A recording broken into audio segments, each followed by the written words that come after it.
जब हजरत नूह अल्लाह के हुक्म से कश्ती बना रहे थे, हर रोज एक बूढ़ी मोमिना औरत अपनी छोटी सी घटरी उठाए उनके पास आती।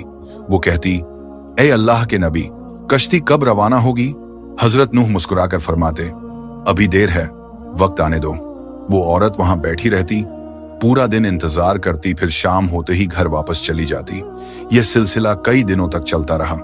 एक दिन हजरत नूह ने उस बूढ़ी औरत से फरमाया, ए बूढ़ी अम्मा, जब जाने का वक्त आएगा तो तुझे बता दिया जाएगा। वो सर झुकाकर चल दी, मगर दिल में यकीन था कि जब कश्ती चलेगी नबी जरूर बुलाएंगे। वक्त गुजरता गया, फिर अल्लाह का अजाब आ गया। जमीन पर तूफान बरपा हो गया, पानी हर तरफ फैल गया और हजरत नूह की कश्ती रवाना हो गई। लेकिन हजरत नूह उस औरत को बुलाना भूल गए।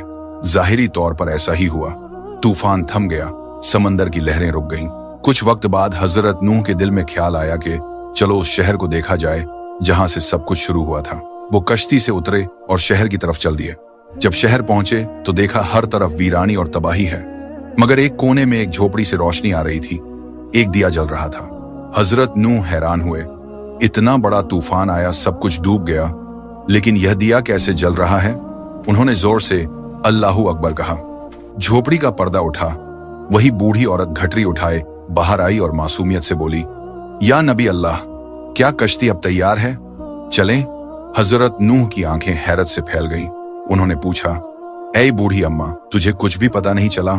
औरत ने सादा दिली से जवाब दिया, क्या नहीं पता चला या नबी अल्लाह?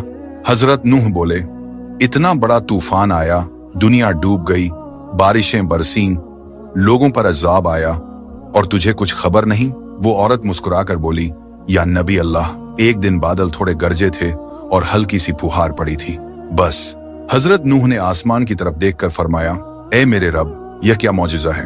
तब अल्लाह ताला ने उन पर वही नाजिल फरमाई, ए मेरे प्यारे नबी, इस औरत के दिल में तुम्हारी मोहब्बत थी और तुमने इससे वादा किया था कि जब कश्ती रवाना होगी तुम इसे ले चलोगे। तुम अपना वादा भूल गए, लेकिन मैं रब्बुल आलमीन तुम्हारे वादे का भी जिम्मेदार हूं। मैंने अपने अजाब को इस तक पहुंचने ही नहीं दिया।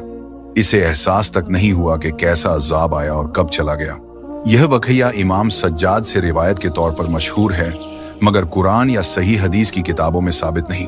यह सिर्फ इबरत और मोहब्बत का सबक देने के लिए सूफियाना रिवायत के तौर पर बयान किया जाता है।